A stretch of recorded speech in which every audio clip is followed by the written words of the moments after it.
Hi, welcome back. Today's lesson is the last one in a series of 3 lessons on modals.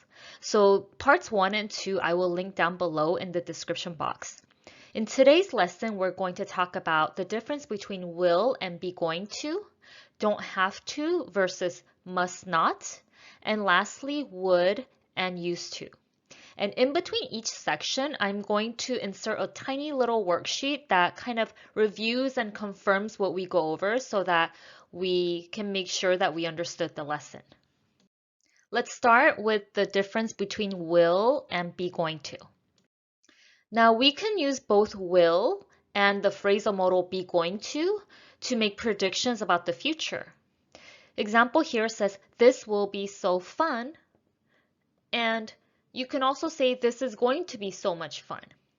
And when we're making general predictions about the future, we can use both will and be going to interchangeably. However, there are some situations where you should choose the word will instead of be going to.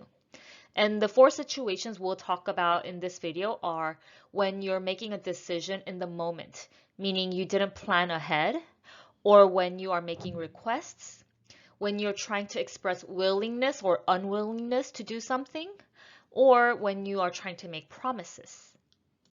Okay, this is an example of a decision made in the moment, meaning it was not planned. Mary gets off work and she's walking to her car and she notices that her car's tire is flat. And she says, "Oh no, my tire is flat." And then Mike, her coworker, says, "Don't worry, I'll drive you to the tire shop." Here, he says, "I'll drive you to the tire shop," and not, "I'm going to drive you to the tire shop." Because generally we use be going to if it was planned ahead of time. But Mike, I'm sure, didn't know that Mary's tire was going to be flat, right? So he made the decision right there that he's going to help her and that he will drive her to the tire shop. So decisions like this, when it's made in the moment, we're going to use will instead of be going to. Here's another example. We're all hanging out and somebody's at the door and somebody rings the doorbell. One of our friends says, "I'll get it." He says, "I'll get it," because he made the decision in the moment to volunteer and answer the door. If you look at the bottom example, Mary asks the waiter, "What type of tea do you have?" And the waiter answers, "We have green and chai tea." And then Mary makes her decision there and she says, "I'll have the chai tea."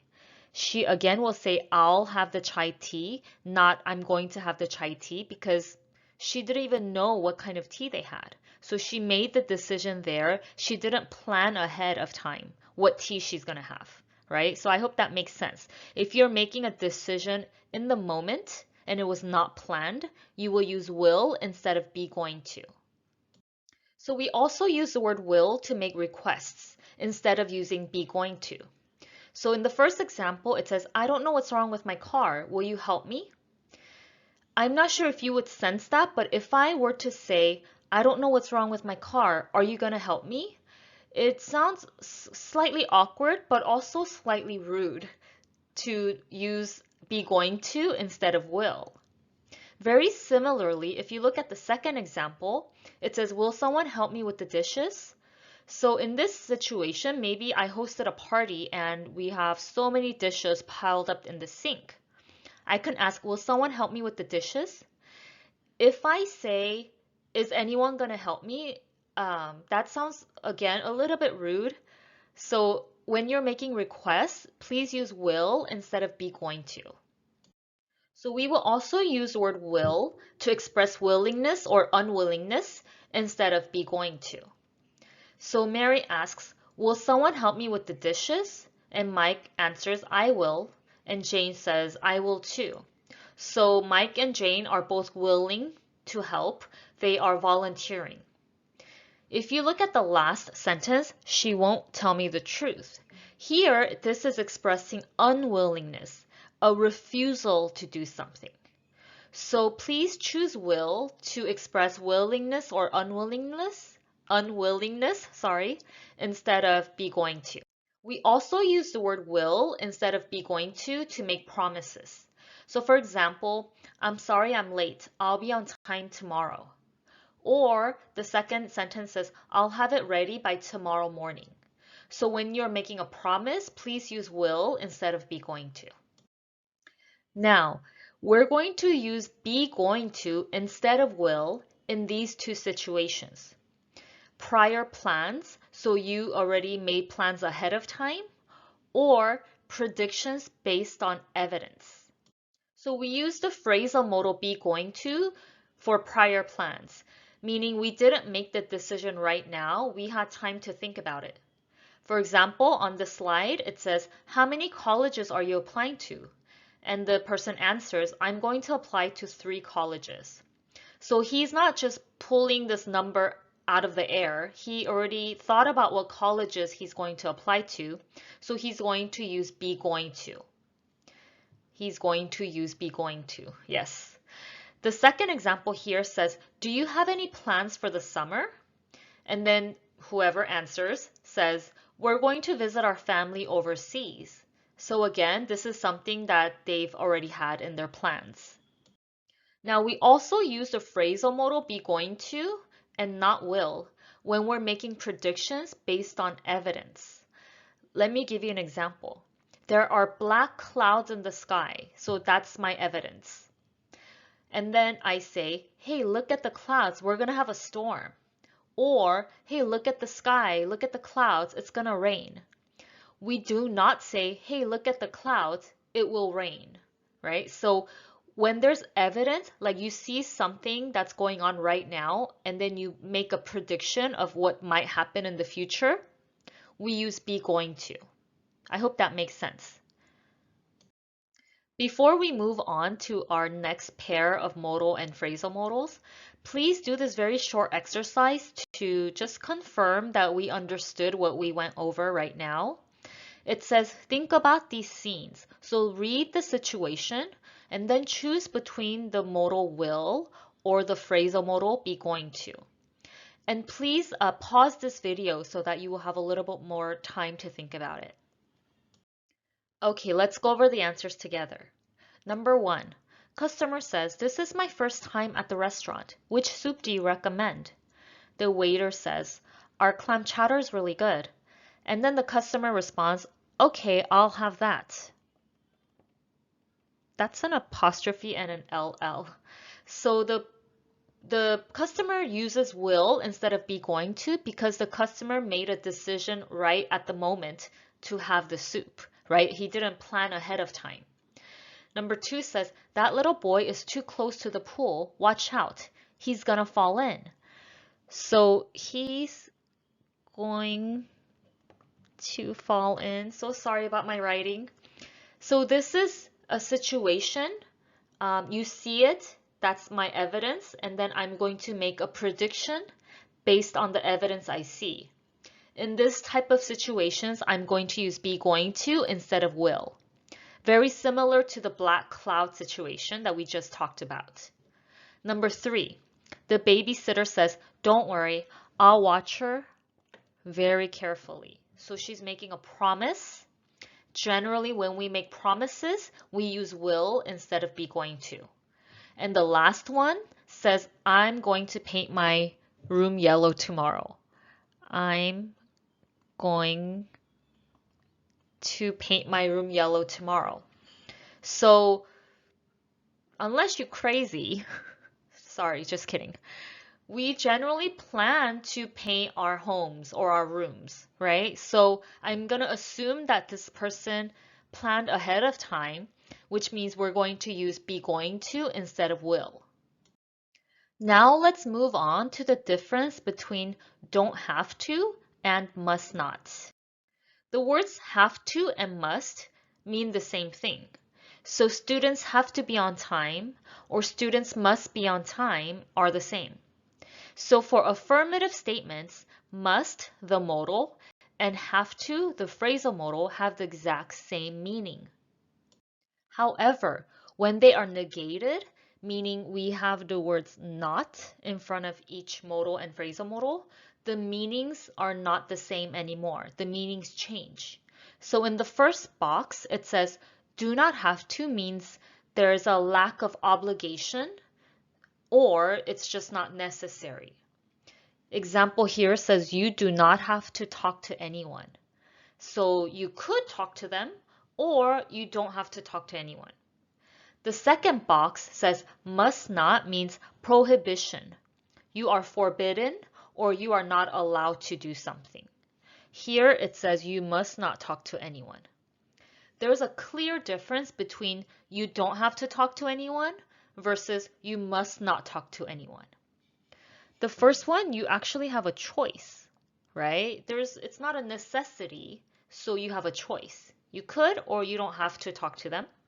But the second one, you must not means you're not allowed to, right? So you actually have no choice, whereas don't have to gives you a choice. This is just a side note, but if you look at other negated modals and phrasal modals, they actually mean the same thing. So number one, it says it will not rain. It's the same thing if I say it's not gonna rain. Number two, she cannot swim. It's the same thing if I say she's not able to swim. Number three, you may not leave. It's the same thing if I say you're not allowed to leave. So all of these, their modals and their phrasal modals, even if I negate it, it means the same thing. But number four, you don't have to eat that versus you must not eat that.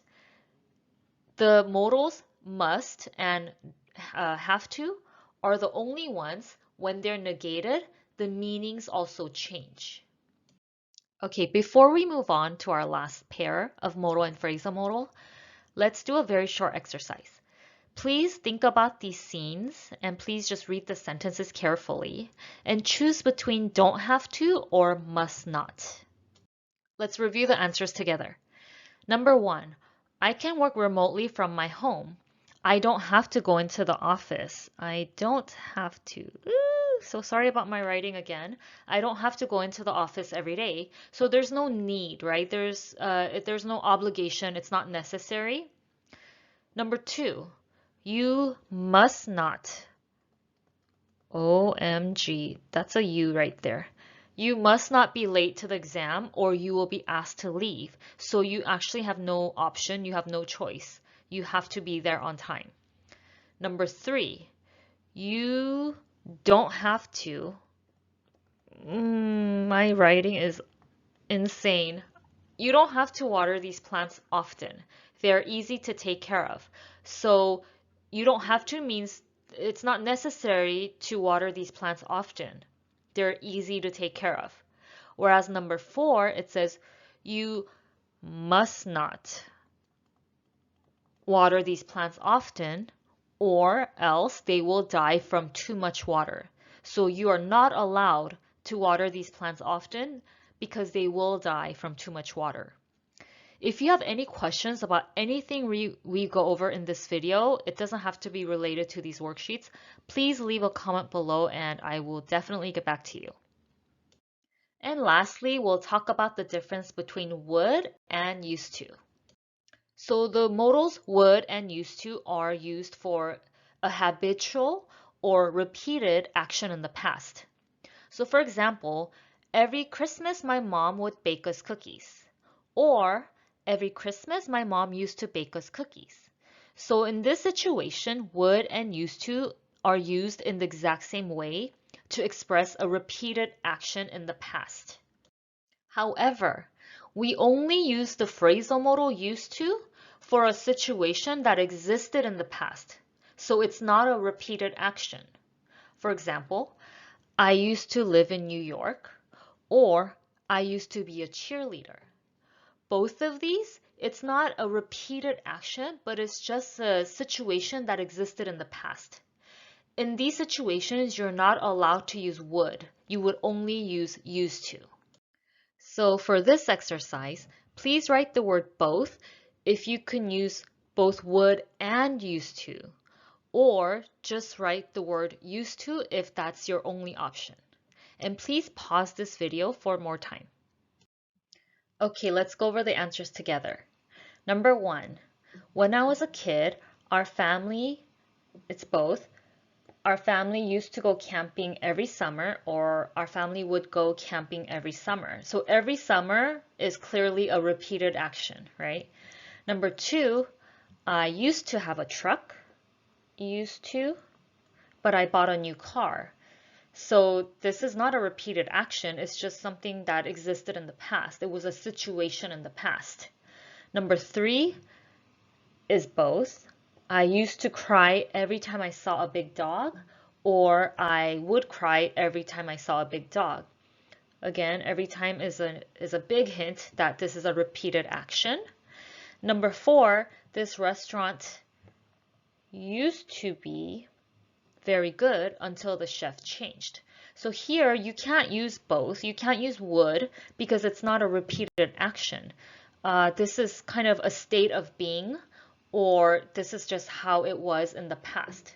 It's not a repeated action, therefore I'm not allowed to use would.